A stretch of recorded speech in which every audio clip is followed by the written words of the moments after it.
Ready?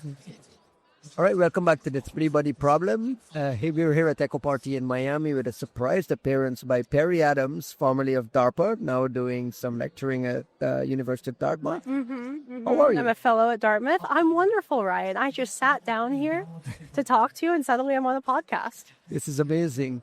Perri is mostly well known recently for your creation and shepherding of the AIxCC challenge. The AI Basically cyber for challenge. putting us into this shit show situation. Like, you created this whole fucking thing. It's your fault. It right? was coming. It was coming. This was just a good opportunity to make sure that the frontier AI labs and the broader public had access to state-of-the-art research and how we can use AI to make software more secure. It was awesome to just see you run by. You've come up in 2 of the other podcasts that we've already been discussing have today. In very flattering tones, but also it was just good. like a bizarre thing of like, maybe if we say her name 3 times, she'll just like magically Appear in appear. Miami. Yeah. So, I mean, thanks for showing up. What are you up to? What are you doing? I'm having a lot of fun right now. So obviously I'm doing a fellowship at Dartmouth with Dr. Sergey Bradas, who is formerly another DARPA program manager and is a tenured professor up there. And I was actually just speaking at his conference, LLM-discovered, which is run alongside IEEE SCP yesterday, about how, and this is actually really interesting, about how LLMs are making things like formal methods and programming languages far more relevant than they even were a couple years ago. So a few years ago, if you wrote some esoteric custom language, custom compiler, type checker, it took you years to develop this, and you were the only one that knew how to use it, it might be very cool, but it was probably a waste of time, a waste of work. But now LLMs are so good. Models are so good at ingesting these type checkers, ingesting these languages and writing in them. And what you have with these languages is, unlike something like Python, which is very loose and is not strongly typed. When you have strongly typed, even like functional programming languages, they have compilers, they have runtimes that are performing so many checks as the language is being either compiled or run, that you can tell if the LLM generated correct code. And so when we talk about, well, what's effective in creating an agent, what's effective in using AI, what you need is a verifier. You need something that checks whether what the agent is producing is correct. And these kinds of, this area of computer science, which has for so long been somewhat more niche and required a lot of Historically expertise. irrelevant. It's not historically irrelevant, but we're in a new era of relevancy because you have all of these people that have spent years coming up with ways to verify formally using mathematics whether code is correct. I'm sorry, I didn't mean to dive into like No, that's very exactly what we nerdy want. academic. This is exactly what That's exactly what. Look, I said historically irrelevant, and I'm kind of having a chuckle, but it really is because, for me, formal methods and formal verification and everything, they're things you respect, but they're things that you think of as like highfalutin academic things, and you can kind of get through your whole software engineering life without really engaging it if you don't want to. So I actually refreshed to hear, and actually, like, we were just talking to Aaron Portnoy, and he too was talking about like, well, you got, like, it's a good time for like formal verification to get involved in these things. And we're like, so you're one of the smartest people I know. I play one on television. On radio. Yeah, and on the radio, right? But assuming a lot of the folks, you've already kind of walked us through it, but what does it look like to take formal methods into the LLM space, into the front? Is it just this like RL gym type shit, or are we, is it going to improve coding in itself, or does that expand further into the security primitives? So I'm going to start by being clear. I am even LARPing as an expert right now because my area of expertise is obviously in computer security, not necessarily formal methods and formal verification. But I obviously spent a lot of time at DARPA. This is one podcast. We don't fact check. So there's a couple different areas that I'd highlight. The first is proof engines. And so these are engines that allow you this language that lets you make logical statements and it will determine, you basically say, okay, here are the things that are true, here are the things that are not true, and now I'm going to combine them in various logical statements, right? Right. Like, so, Juan Andres is outside without an umbrella, and it is raining outside right now, so like, then if you have the conclusion Juan Andres is wet, right? It would, basically, if you had like a model that said, hey, and by which I mean like a formal model that said, hey, when it's raining, the things that are outside get wet, like it will make that conclusion. Right. So these are much, much more complex things. I'm going to apologize for my terrible analogy on the fly, but this allows you to create and to reason over very complex proofs, very complex mathematical and logical statements, but then allow you to check the verity, check the truthfulness of how you're combining these statements together. Right. And so, for instance, when Google invested a ton of effort into creating alpha proof and alpha geometry, which were the models that they created to solve Math Olympiad problems, they were using a proof engine to check their work. So the model would come up with a proof, and then the proof engine would say, is this proof correct? But it wouldn't just do it at the end of the proof. It would do it at these individual statements. And so as the model goes on, it's now getting better because it has this feedback loop. Right. And so that feedback loop is really important. So when you have formal verification, basically people spent years creating methods for feedback loops, but no one has existed that has wanted to just use them over and over and over and over again because it doesn't make sense. Nobody actually wanted to use it. But it makes a lot of sense for LLMs to do that. I mean, I'm happy to hear this. And look, to the relevancy of it all, right? Like my background was in philosophical logic, so I forgot that. You are a philosopher. Well, which also means I'm very used to things people talk about that no one needs to use for anything at all. And it's inspiring to hear that someone's come up with a use case that is genuinely great. Now, what I'll say is, I've thought about this whole like LLM, frontier model training and verification as a property of the thing that you're trying to train towards, that it can be verified in some tight feedback loop. When I look at something, even the example you just put up, right? Like we can look at the formal logic of it being true or false statements, but if you add enough context, you'll know that there's no way I got wet because I, in particular, would never go outside. Exactly.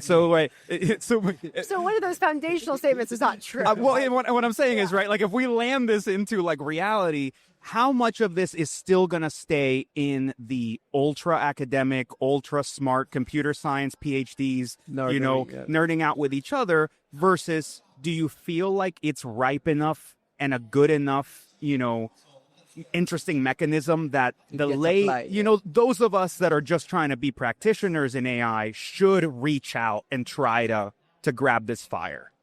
So I think that there is a barrier to entry. So for instance, you can give anyone a calculator and technically they can compute an integral, a definite integral, and get an answer.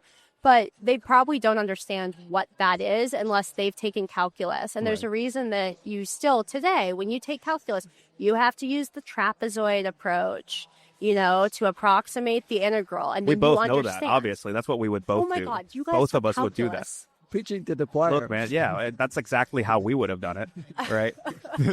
Everybody knows. Anyone who's taken Calc 1 knows that. But there's a reason that, okay, fine. When you are 7 and you are learning that X symbol means times. We learned that when we were 7. Yeah. Still learning. We went to the same homeschool that really birthed this. Everyone learns multiplication when they're 7. Okay, so fine. You don't learn algebra with letters at 7. No, sorry, I meant like times. Oh, got it. My bad. 7 times 5 I just assumed you learned 35. algebra at 7 because they needed to meet the need, right? No, it's a little Okay, sorry. When you learn about multiplication, right, as a child, as a precocious child. I did take calculus as a freshman in high school. Fucking nerd. When I was in elementary school, I was still on a normal track. And when you learn multiplication, right, you still have to learn it by hand before you use a calculator. Right. And it allows you to actually understand what's going on behind under the hood and actually leverage this technology better. So I think it has significantly reduced the barrier to entry. But I would be reticent to think that a layman could just, without even understanding what a proof engine was or understanding the basic underlying features. Even the AI-powered layman, right? Well, so I think someone like me, who I would consider to be a layman when it comes to things like formal verification and proof engines and things like that, right? Like, I'm familiar with what they are. I've interacted with them. But this is not an area that I've never written a proof engine. Right. I have spent very little time programming in one, right? It would take me hours or days to even get up to speed on how to write in Lean, how to write. Right. But I have a computer science degree. I spent a lot of time thinking about logic. It's same with you, right? You understand formal logic. Right. You understand things like that. Because you have that baseline, you could easily use an LLM to start generating. Right. Because you understand, like, when you combine different logic statements, you understand what it means to have a satisfiable set of logical primitives, right? Combined together. I mean, you can see why I'm asking, right? Like, if you don't feel comfortable, like, weighing in on formal verification, and I don't feel comfortable weighing in on formal verification, but we are saying that this is, like, an amazing, valuable, obviously I feel useful comfortable thing. weighing in on it, Okay. right? Like, I am comfortable enough with it. Right. I'm saying, though, that no one should hire me as their formal verification expert. Right. But I did oversee funding programs for years that included some very very interesting formal verification approaches. So I just wasn't the innovator behind them. Well, getting out of the, if we pigeonhole too far into it, right? Like, getting out of that, what I will say is vulnerability research always seemed to be way ahead on taking advantage of things like these, like really interesting, very niche intellectual capabilities in a way that, like, you look at threat intel and it feels like we're rubbing sticks together, right, to make fire, and then we're like celebrating, right? It's like Ewok Village down there. But You guys are very good. I think we are, but we're scrappy as fuck, right? Like, we're not in there. And vulnerability researchers aren't scrappy. You guys are scrappy, but you're like you're rich kids, right? Like, you came from private schools, right? I know, so did I, but I'm saying the vulnerability research kids, right? Like, they're scrappy, but they have a trust fund, right? Like, intellectually, right? They're coming at it with, like, a lot of firepower, fuzzers and, like, formal verification and all these things. I'm just saying that Vuln research got very intellectually sophisticated in a way that malware analysis, threat intel, and a bunch of other incident response have not. We've been scrappy, but in a much more like, we got this at Walmart kind of way, right? Are we missing out in that sense, or do you feel like it fits the need? I think they are very, very different fields. So especially from a threat intelligence point of view, you're trying to simply find something that stands out as weird, anomalous, etc., right? So why are you you don't need to be incredibly precise about it, right? But when it comes to, and it would be a waste of time because you're trying to find a ton of stuff, right? You're trying to go for both breadth as well as depth in some cases, but there's a lot of breadth. Whereas a lot of vulnerability research has a lot more depth to it, in the sense that you need to go deep on one specific bug and have to be very precise about how you might be leveraging it, right? Depending on the approach that you're taking. I do think we were talking about this on the panel yesterday, actually, because Sergey made the point that one of the groups that's on the forefront of adopting AI really is vulnerability researchers and folks in the VR ecosystem. I'd like to think that the AI Cyber Challenge played a huge role in that. DARPA put a ton of money on saying, guys, AI is coming. It already looks pretty cool, and one of the best applications of it is going to be to make our software more secure. And this has gotten a lot of folks into this space. It forced a lot of people who were, frankly, so many of the people that are now AI evangelists in the VR space were huge AI skeptics when I started the challenge. I mean, the number of people in the community that accused me of just hopping on the AI bandwagon was stunning. But if you recall, back in early 2023, people were very skeptical of AI in a way. I had you on my podcast, and we had this conversation when you launched the challenge, and I want to take you back to 2 years. Oh, yeah, I forgot about that. We forgot to. No, I forgot. I remember we did the podcast. I forgot we talked about that. It was right when the thing was launched. I want to take you back 2 years. When you were pitching it internally at DARPA, was that a hard sell, easy sell? Well, because it was a big challenge. I was so lucky to have leadership that was very very forward leaning on What AI. what were those conversations, like the early conversations? Where was your head at? And did you see this where we are 2 years later coming? Yeah, so I think that everyone in my leadership chain understood, and all those folks have left DARPA now, but everyone understood and was forward-leaning on just how important AI was going to be in the vulnerability discovery space. Obviously, the challenge was much more specifically my own design, which came from a lot of my experience in the automatic vulnerability discovery ecosystem and overseeing research projects like that. So there was a lot of the idiosyncrasies and the details that I wouldn't say it was a hard sell, but it was me having, and this is how DARPA works, it was me, the expert, having to explain, hey, this is why we have to do it this way. These are the constraints that come from using open source technology, and here's how we're going to have to mitigate them.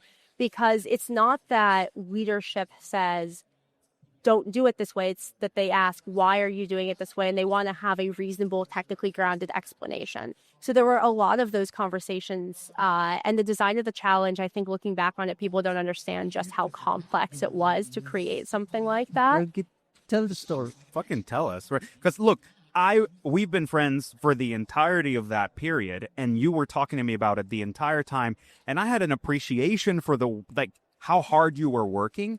But I didn't have an understanding of why it mattered as much as it did. Goals? Yeah, but precisely because we weren't AI pilled, right? You guys were AI pilled before most other people really caught up. And I'm really proud of that in the organization. And again, I want to be clear, I'm not there right now. I'm not speaking for the organization, nor am I speaking for anyone in my past leadership chain. But I am really proud of just how forward leading everyone was on the it's visible now, right? It was more that, you want to get a lot of the stakeholders in the community, a lot of the really good vulnerability researchers to compete on the challenge. You want to make sure that the challenge isn't full.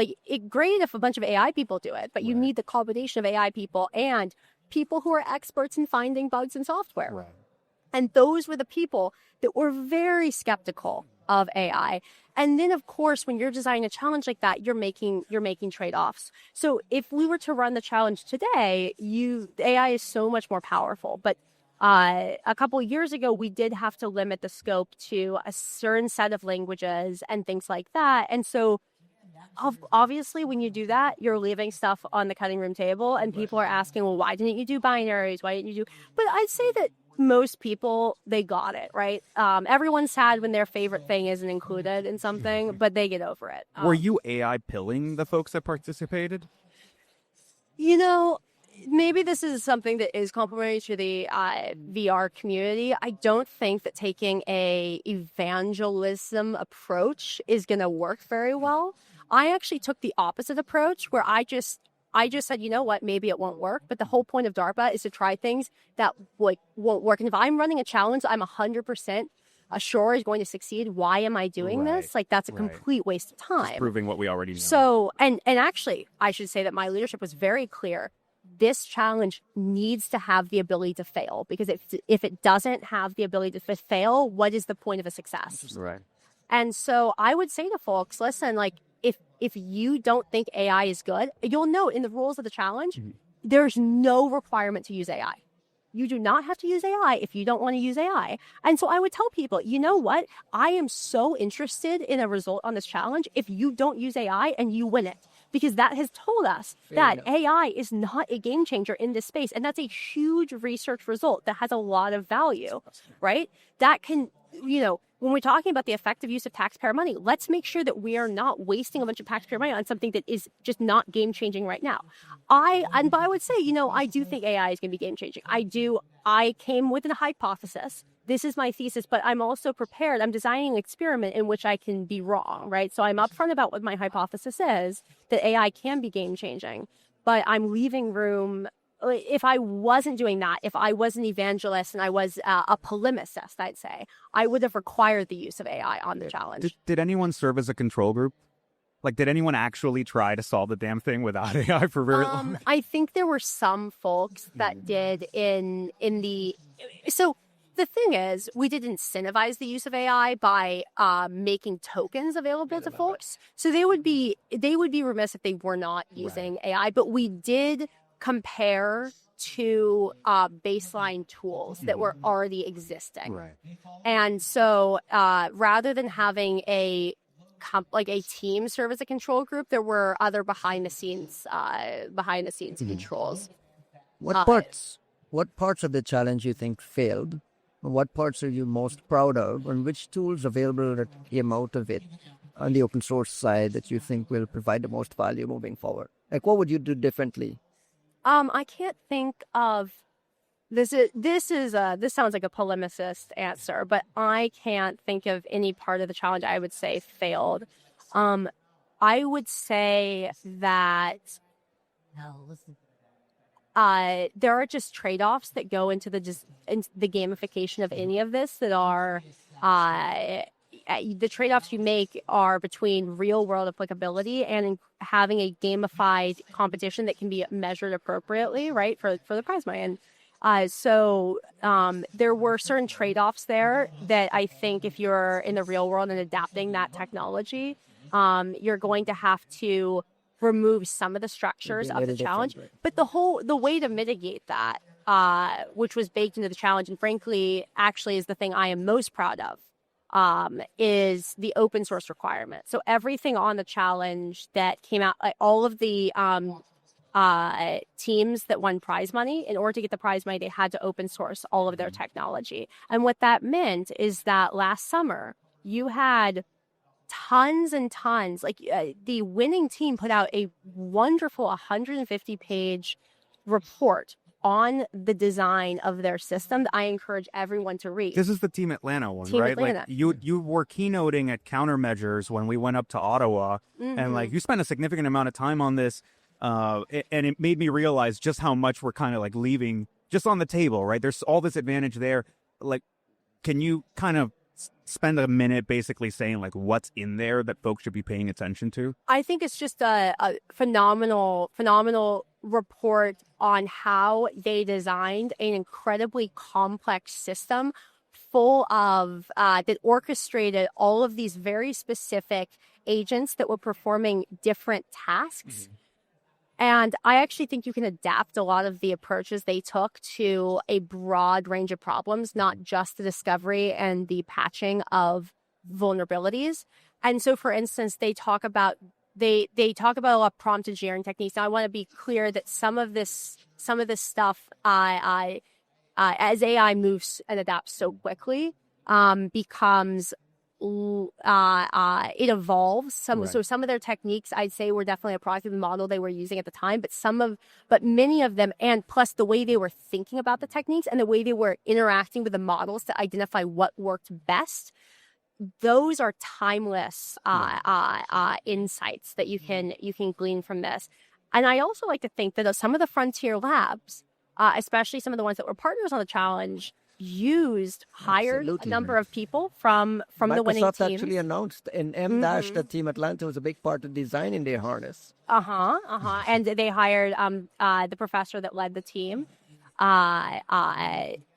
Folks from the challenge have gone to all of the frontier labs. Just like and obviously, I have no insight into how the frontier labs develop their models. But as we've seen, there's some really interesting cybersecurity models that came out. And if you read through they're known for not stealing anyway. If you read through the blog posts of some of these very interesting cybersecurity models, you can see. So for instance, Mythos, right? In the blog post, they talk about, well, how does Mythos check the bugs that they're using? Well, they use ASAN, and they use the exact same way that the challenge did. Wow. So, using Google OSS's Fuzz's approach and ASAN, this is not a unique insight of the challenge architecture.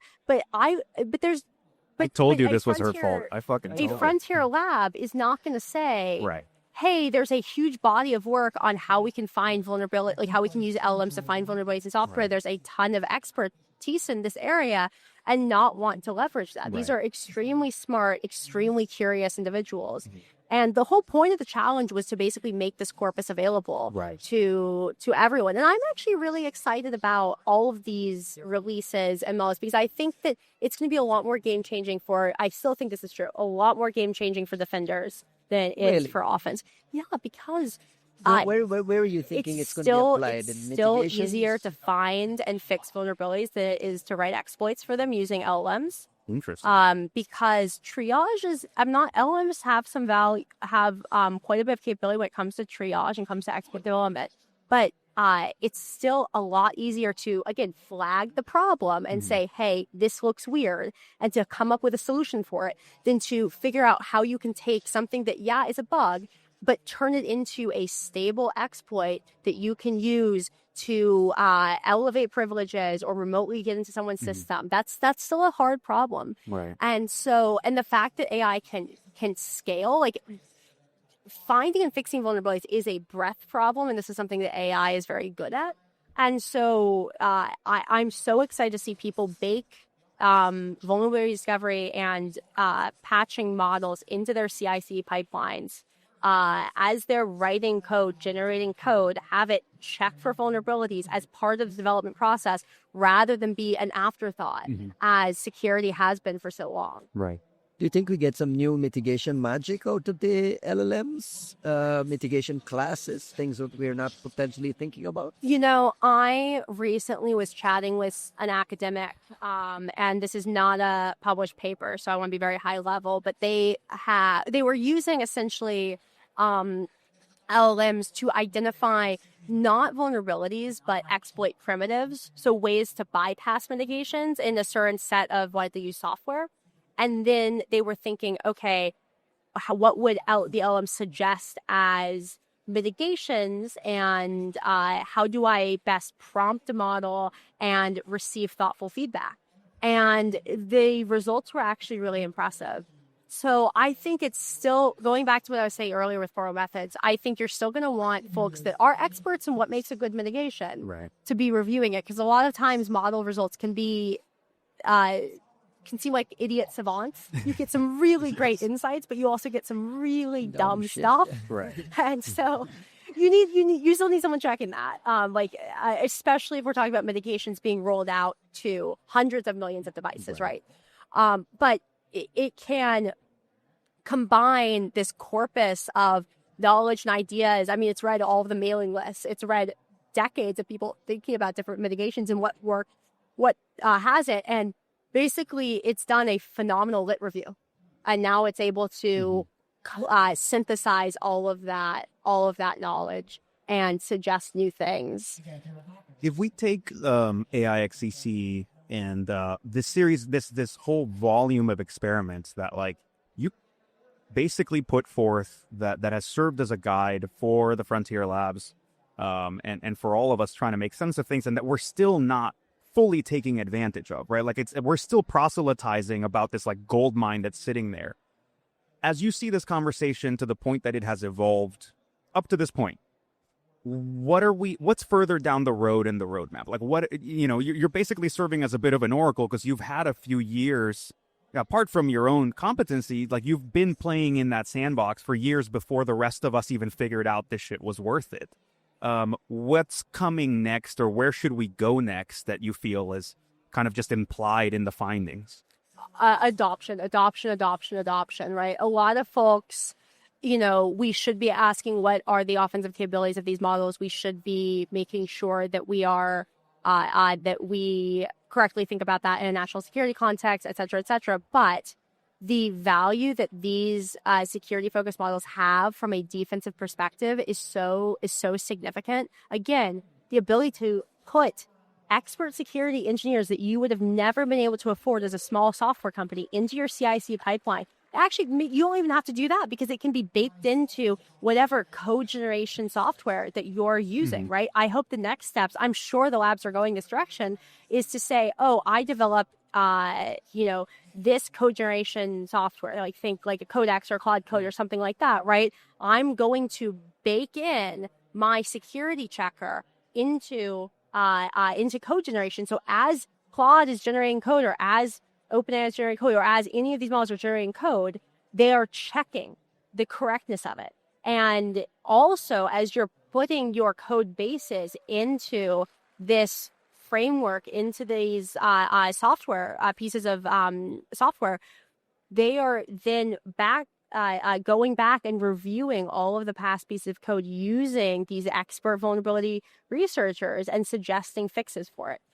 I think that I especially think that code generation's ability to help with refactors, which are some of the biggest issues for patching. Because that's not happening though. Like, we're not seeing companies put a lot of energy and resources into refactoring. I'm surprised that's not being discussed more. Like, I meant refactoring in a more micro sense. So not major code rewrites. Now that's a whole nother area, and that's it's an interesting area, right? It is a very interesting area, yeah. And there's still, I think, a lot of cost to that, because as good as software generation might be right now, there are so many ways in which you can mess up a giant rewrite of software. I think it's certainly making it a lot easier to rewrite something in Rust or rewrite something in something more secure. Transpilation in itself is like such an interesting challenge. But I do think that being able to suggest patches, or even just assess how much of a refactor is necessary for fixing this vulnerability, and to assist in that more micro refactor, right? Let's say it's a component that has to interact with another component, and now you have to make some modifications to the API, and you need to now go through the rest of the code base to make sure that you have appropriately modified backward that API. It can just be, you can even just say, this bug is going to take a ton of work to fix. Here are all the bugs that are going to take a lot less work to fix. Which, I mean, frankly, that's a lot better than we were. Because now, if you have 9 out of 10 bugs that you fixed because they were easy, and you still haven't fixed the one that was hard, whereas in the past, you would have had to manually go and make that assessment yourself, and it would have taken so much more time. That's a huge win, I think. Where's your head at on the Mythos hype? Too dangerous to release, and the national security implications that folks are talking about? Oh, I don't want to comment. I am excited. No, are you worried about like the capabilities of these models getting to a point where it's... I wouldn't have run the challenge if I was. I think that offense and defense in this space go hand in hand. I think we should have. I'm not the one having these thoughtful conversations. I think that a number of folks in positions within government and at the Frontier Labs are thinking about how to go forward in an ethical manner, and I'm really happy about that. But what I think, though, is necessary is that we are pushing forward on security-focused models, because America's adversaries are going to push forward on security-focused models. Are you a fan of this throttling model, of releasing it with this kind of throttling and guardrails and stuff? You know, this is now getting a little outside of my wheelhouse, right? You're the AI expert. You're our AI expert. I appreciate that. Just curious about how you think about like the way it's being done, the implications. We're being told that, our adversaries are 6 months away from having this capability, so we have a small window to whatever we can do to fix things. Like, I think that Frontier Labs have the ability to reduce and modify safeguards depending on who the clients are. And I think one of the hard problems that they're going to have to think through is, because I think there are some cases where safeguards are important. There are some folks out there that I wouldn't want to have just raw access to a model. And we've seen some really tragic cases of models advising on violence and things like that. So I think there's obviously a need for some of these safeguards. And I think that frontier companies are going through a really tough process of identifying how to both make this phenomenal and national security relevant software available to as many of the right folks as possible, while also making sure that they are protecting national security by not making it available to the folks that they don't want to. And there's not a correct answer to that. It's going to be a lot of trial and error. But I am confident that most of the folks thinking about this care a lot about getting it. I think there's genuine care there. Oh, gosh, yes. Absolutely. You brought up applicability, and there was something really kind of plain but super interesting that you mentioned, right? Like this idea that you have these code generation tools like Codex and Claude Code, and those same frontier labs now have these vulnerability discovery models like Mythos, and Aardvark, and so on. But there isn't an applicable, like they aren't applying that themselves in their own code generation yet. Like we're still seeing it as sort of split between like pay for the tokens to make some stuff, pay for the tokens to check it, pay for the tokens to patch it. But I think there's an assumption right now that, well, if you guys are this competent at finding vulns, surely the code you're writing is already being screened and already being sort of, we've already weeded out these trajectories that would be creating this bad stuff. That's not really the case just yet. Do you see that? Not to be cynical, right? I don't want to be cynical by default. Is that simply like a cost of token generation issue where they're holding back because it would just be too expensive, too slow right now? Or do the business incentives not get us all the way there unless you're willing to fork over a sizable amount of cash? Yeah, so I think that is a really interesting and under-discussed aspect of this, which is that anything, including Mythos, it costs money to run that. It costs money to find bugs. Everything's subsidized right now. Actually, if you read the Mythos blog post, they do talk about costs in there, and I think the cost is pretty impressive when in how low it manages to be for the ROI. For some of the examples, obviously, it's not a broad study; they're just one-off examples, so it's hard to tell just how much it would cost to do this at scale repeatably, and so. And I think that at the end of the day, most software companies, and this is the depressing reality, customers do not care if their software is secure in practice. Which I'm not saying that customers don't care in the abstract, but when they are using a browser, do they care if the browser is fast, or do they care if the browser is checking whether the pointer is, pointing to a valid area of memory that it should be? Right? No, they care if the browser is loading, right? We've all been like, refresh. Like, why am my web page not loading? Yeah. Right. We're addicted to high speed internet. Right. And so I think that companies, companies have to make money, right? Yeah. And so any amount of money companies spend on security does not necessarily go towards making a product that is more profitable in many cases. Right. And so I think that it continues to, that's why I'd love to see this kind of stuff baked in to code generation in a way that, I'm not saying isn't, but it should just be a standard offering. And when you pay to generate code, I think most companies would want to pay to generate code that was correct and safe. Right. And so I don't think anyone would be against that. But when you break out the costs and like going back to what I was saying earlier, let's move it left in the development process. It's currently at the right in the development process. You're running the tests after the code is being generated. Let's move it left and let's just combine the cost into the act of code generation. Let's make the models better at generating code under the hood. I think that's going to cost less over the long term. I don't know if that answered your question. It does. To the extent that we can answer it, right? But Ryan, I see Ryan wincing because the closing ceremonies are happening behind us right now. We're making a ton of noise. I just want to close with something we talked about to Darren Portnoy a minute ago, and a tweet from Dino that keeps living rent-free in my head, that every LLM-discovered bug is by definition a public bug. Which suggests that he with the most electricity wins the race to exploit all of this. How do you think about the big game part of it? Yeah. All right. Every LLM discovered bug is a public bug. Is by definition a public bug. What was his logic behind that? I'm assuming he's saying, right, like if I can point a model at a thing and discover a bug, then anyone can point them. Just natural, right? I love Dino. I can see the logic behind that. Is that different than AFL? Is every AFL discovered bug a public bug? AFL is public. if I upload my software to OSS Fuzz and it finds a bug, actually that is more public bug. But like, I mean, the community has been creating and leveraging shared bug finding technology since long before LLMs.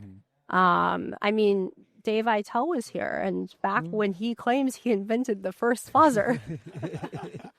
He still has Max Shout out calling him Dave. a Even his son has made fun of him for that on Twitter. I don't know if you've seen Max's. Yeah. Max's Twitter is great. I love Max. All right, Perri, close the show with some shout outs. Well, shout out to Max Eitel, great Twitter account. If you want to see Dave Eitel roasted by his son, you got to follow that. Life comes at you fast, right? Otherwise, thank you so much for having me on. It's been years. When I sat down to say hi, I didn't expect to be on the podcast, but I'm very glad I got to join. We got our AI expert here. Thank you so much, Ryan. This has been wonderful. Thanks for the surprise visit.